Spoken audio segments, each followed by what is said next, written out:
Here's your wrestling news for December 13th, 2021. And your headlines for today include: why Roman Reigns missed Smackdown this week, did WWE stoop down with their decision of Wrestlemania, Braun Strowman makes ROH debut at Final Battle, what's next for the big man, what happened after ROH Final Battle, Jonathan Gresham cuts promo, WWE blasted for burying Charlotte Flair and Toni Storm angle, Drew McIntyre responds to Cesaro's challenge for first ever WWE match, wrestler tears artery during bloody botched head shaving incident, why Vince McMahon fined WWE wrestler $25,000, Jeff Hardy's match against released WWE star was cut from 10 minutes to 90 seconds, Bayley hints at WWE return coming soon, Bryan Danielson announced for big international event in 2022, and more. We're kicking off today with Friday Night Smackdown, which last week emanated from the Staples Center in Los Angeles, but the Tribal Chief was nowhere to be seen. As the Universal Champion, it's rare for Roman Reigns to miss a show, but this absence was something WWE were well aware of. When Ringside News asked around, they were told that Reigns had planned a vacation that caused him to miss SmackDown, and that WWE knew he wouldn't be at the December 10th show for at least 2 months. Reigns wasn't on the show, but his name was mentioned several times, as a rare appearance by Brock Lesnar saw WWE build towards their Universal Championship rematch at Day 1. The head of the table has a very demanding schedule, but even he needs a night off, and after being WWE's top heel of the past year, Reigns certainly has earned his vacation from the ring. Reigns vs. Lesnar has been confirmed for WWE Day 1, but it's also expected to headline WrestleMania 38 in April 2022.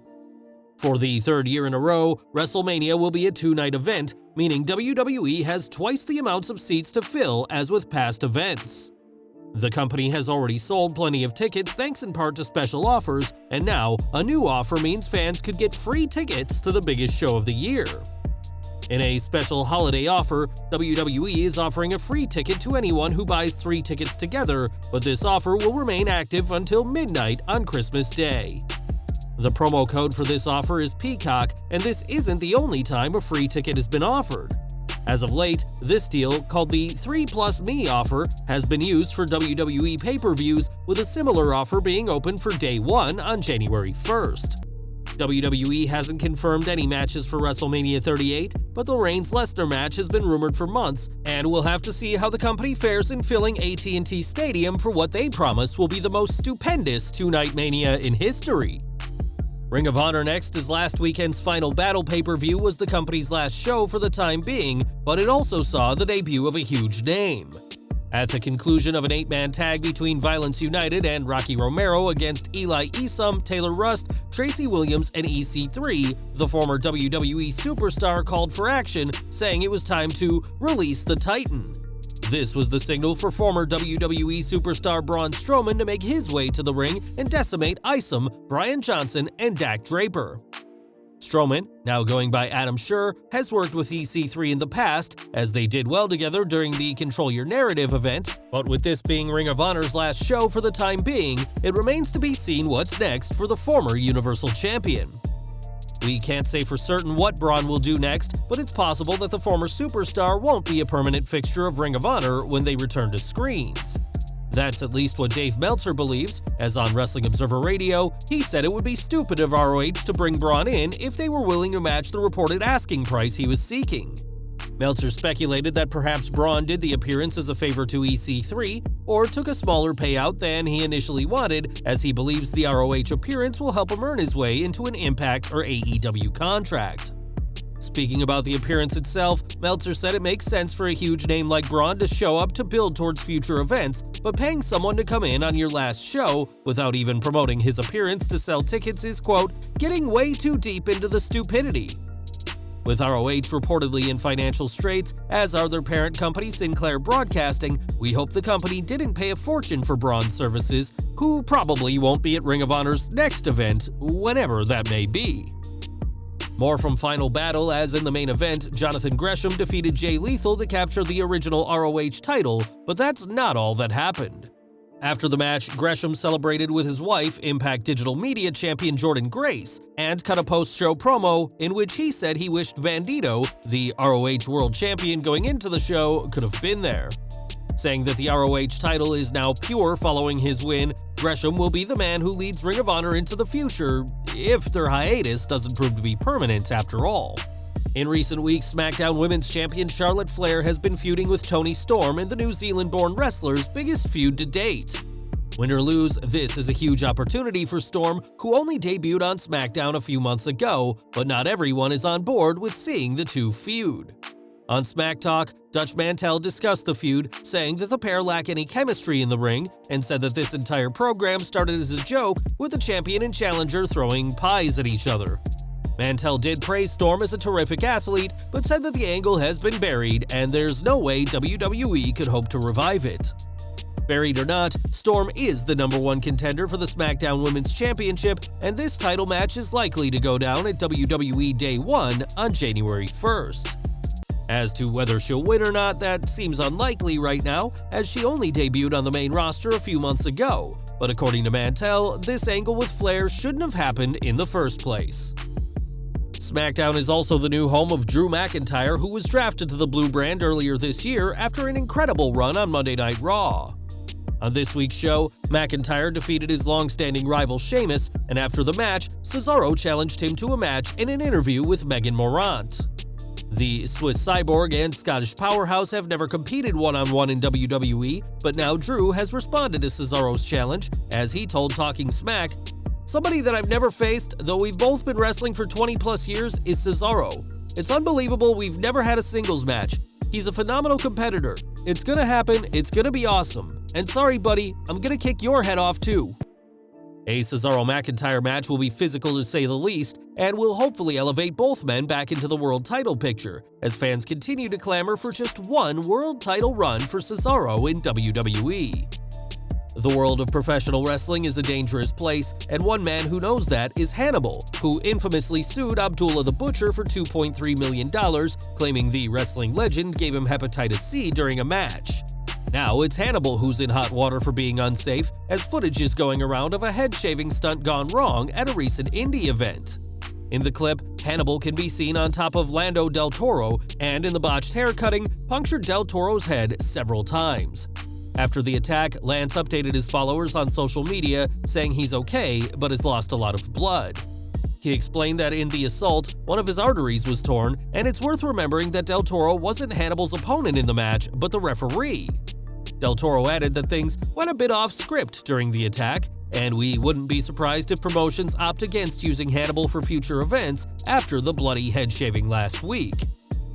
For nearly 20 years, Chris Jericho worked for Vince McMahon, who has the final say on everything in WWE. McMahon likes to micromanage as many details as he can, which often doesn't sit well with the superstars, and that includes the first ever WWE Undisputed Champion. On the Woo Nation podcast, WWE Hall of Famer Ric Flair discussed a match he had with Jericho, which resulted in Y2J paying a $25,000 fine. "You recall the time when Chris Jericho picked up the TV monitor and hit me in the head with it? I never put my hands up in my life for anything except for when it was Bruiser Brody with a chair, because I would just break my hands, but at least I would not break my head. So I did not put my hands up, and Jericho hit me with the chair, and I got 25 stitches. So Vince fined Jericho 25 grand and told me I should fine you for letting him do it. I said, letting him do what? And Vince said, why didn't you put your hands up? I said, I don't know, but you should have asked me 25 years ago. As one of AEW's first signings in January 2019, Jericho seems more than happy working for Tony Khan, who has, for now, held off against leveling Jericho with any $25,000 fines for busting someone open. One name fans could soon be seeing join Jericho in AEW is Jeff Hardy, who was released from WWE last week after refusing to go to rehab. Whatever Jeff chooses next, he'll have to wait 90 days until he can compete again, but AEW may not be where Hardy will end up. Speaking on his Hall of Fame podcast, Booker T discussed the charismatic Enigma's release, saying that working for Tony Khan is the last thing Jeff needs right now. I know people gonna be calling for him to be going to AEW and whatnot. I'm sure that's already the talk out there, but I think that's the last place he needs to be right now. From a monetary perspective, you'll always be checking, okay? So that right there can motivate you to go do work when you really don't need to. My thing is, hopefully, he gets the help he needs. I wish Jeff the best. Like I said on Tuesday, right? I said the situation, he's been on the road a long time, he's been going through a lot, put his body through a lot.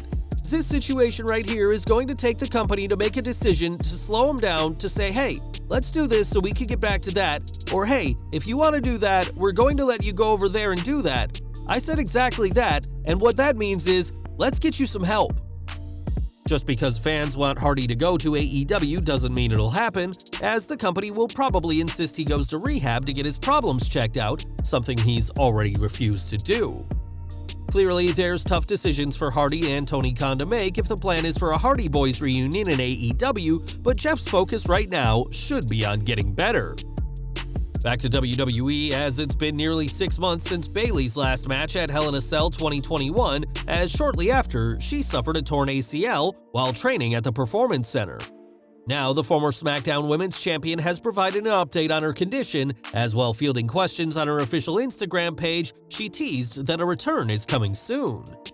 Saying that her knee, ankle, calf, shin, hip, and mind are all doing good, Bayley said she's not going to say when she's coming back, but said that she will be coming back soon.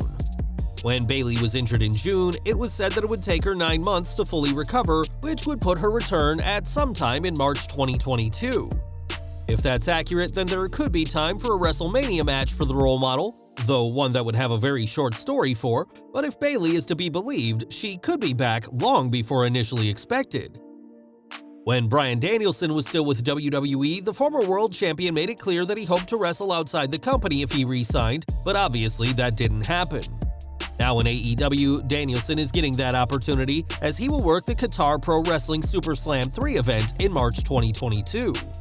That's according to a report from Lucha Libre Online, who spoke to QPW president Ali Al-Marafi, who said that Danielson will be signing a contract this week to make things official. Danielson's opponent has yet to be named, but we do know he'll be joining fellow AEW stars like Jon Moxley, Brian Cage, and Sammy Guevara, as well as Bret Hart, Booker T, Killer Kross, and others for this event. Danielson will be a huge draw for Super Slam 3, which will happen on March 18th and 19th, and if he's successful on this week's Dynamite, he could be taking the AEW World title with him. And we're ending with Killer Kross, formerly Karrion Kross, whose call-up to the main roster didn't excite fans. In his debut on Raw, Kross lost quickly to Jeff Hardy, surprising those who expected better for the two-time former NXT champion. Though the result was never changed, the match itself was, as Scarlett Bordeaux explained during a virtual signing for KNS WrestleFest. The match was supposed to be 10 minutes. The first match with him, Killer Kross, and Jeff Hardy, and then they got out there and it's, you have 90 seconds. Time got cut. That happens all the time out there. Kross and Hardy would have 2 more matches on Raw, with the former NXT champion thankfully winning both. But these wins weren't enough to keep Kross safe from the dreaded budget cuts that ended his WWE career last month. Well guys, that's our news for today. Please share your comments below. Also hit the like button, subscribe to our channel, and hit the bell icon to receive all notifications. And as always, thanks for watching.